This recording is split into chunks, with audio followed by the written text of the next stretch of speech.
Hi, I'm Old Norse specialist Dr. Jackson Crawford. Today on my channel about Old Norse myth and language, I'm going to be talking to you about a topic I've often returned to, the poem Hávamál. And today I'm looking at its applicability in the modern world.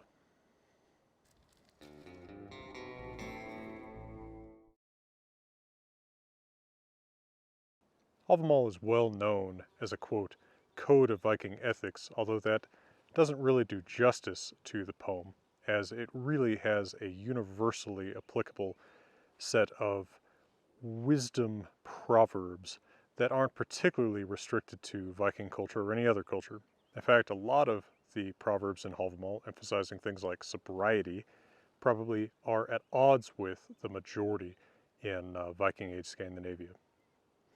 But one of the things that really stands out about this poem and makes it, I think, particularly applicable to the modern world or any other particular time is that it's not a poem of up and down tone. The speaker, who is implied to be Odin, explicitly said to be Odin in some stanzas, is not talking down to you. He is speaking from his own experience very often, and those experiences are experiences that we may share as well.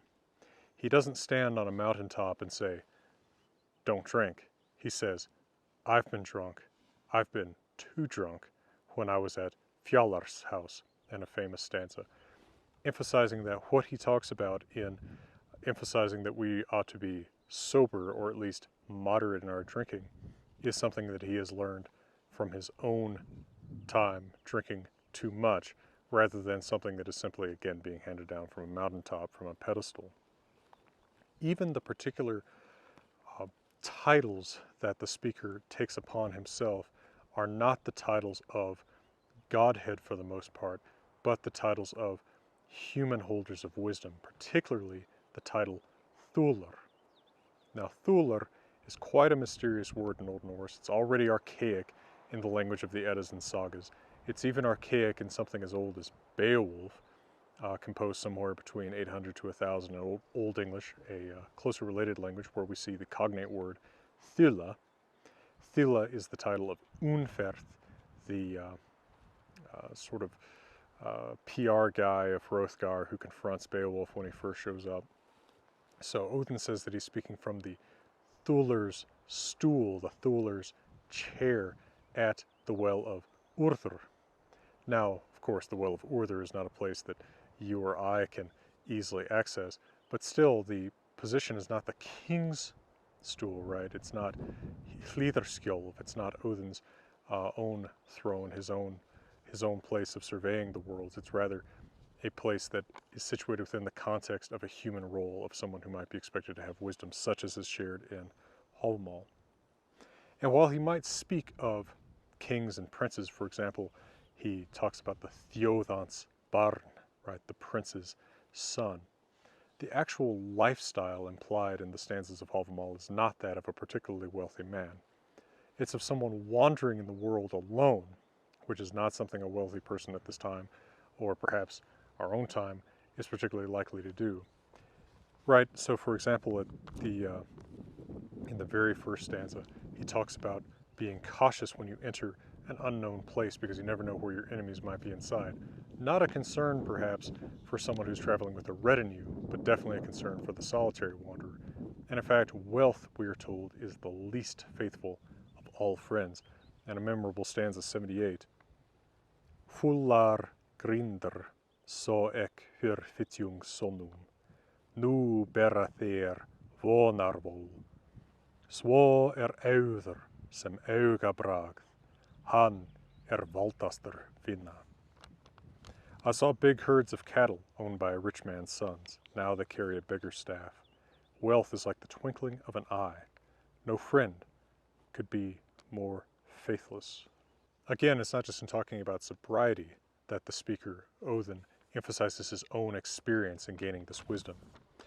In stanza 96, he says, That ek þó roinda ekki roiri sat, og vetach mins munar. I experienced this when I waited among the reeds, and my lover did not come to me. This is in his segue from talking about how the two sexes shouldn't trust each other in matters of love, to talking about the time that he failed to seduce Billingsdottir, whoever that really is, right? So he has learned the faithlessness of the sexes. He's not, again, talking to us from a mountaintop. Or stanza 47, where he begins, Ungur var ek forðum, for ek ein saman, þó varð ek villar vega. I was young once, I walked alone, and I became lost on my way. Right? How many gods, some certainly in other world traditions, but how many gods talk about when they were young, when they were lost, when they were alone? So this isn't the language of a god or even a guru who has the answers, right? Capital T, capital A. It's not even the lessons of a visionary who thinks that he has a utopia that he can show you the way to. It's the lessons of someone who has endured the hardships of the world and has advice for you on how to endure those hardships yourself.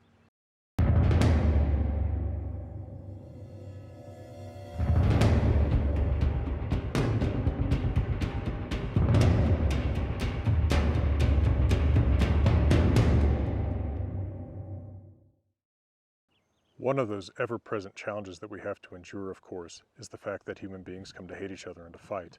We read in stanza 32, Aldarog, thatmun vera, orir gestur with guest.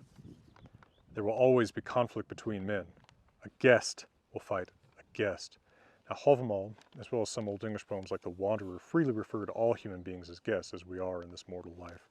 So this isn't, of course, a statement that you can avoid conflict somehow. In fact, we're told that the man who thinks he can avoid war is going to find out that old age isn't going to give him peace, even if spears do.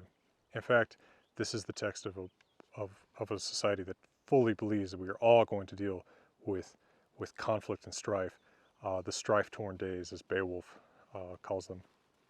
Not that we can avoid them, not that there's some way to create lasting peace. But this text is also oriented around the simple needs of life, not investing too much in religion. Stanza 145 reads, in part, Betra óbeðit, en se blótit, oi ser til gildis gjöf. Betra ósent, en se sowit. It is better not to pray at all than to pray for too much. Nothing will be given that you won't repay. It is better to sacrifice nothing than to offer too much. And I think this is something that's sometimes forgotten by people of many different religious traditions, including modern pagan or also true Reconstructionists, that Hávamál really is not a religious text per se. It is a wisdom text that you can invest religious value in, but it does not actually advise much in the way of religious practice.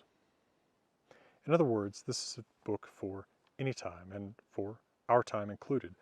And it's especially valuable in our time, I think, because it is not a text of fanaticism. It's not a text of the absolute truth of some revelation or another.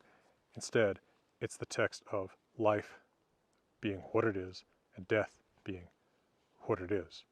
Stanza 71 reads, in part, Blinder betri en brender se, nöter man genos. It's better even to be blind than fuel for the funeral pyre. What can a dead man do? Ultimately, right, it is better to be alive, no matter what, than dead. And Hávamál emphasizes how to spend our lives wisely and well while we are alive. Anyone who distorts those facts, who tries to make Hávamál something different than what it is, isn't trying to tell you about Hávamál. They're trying to tell you about their own fears and anxieties.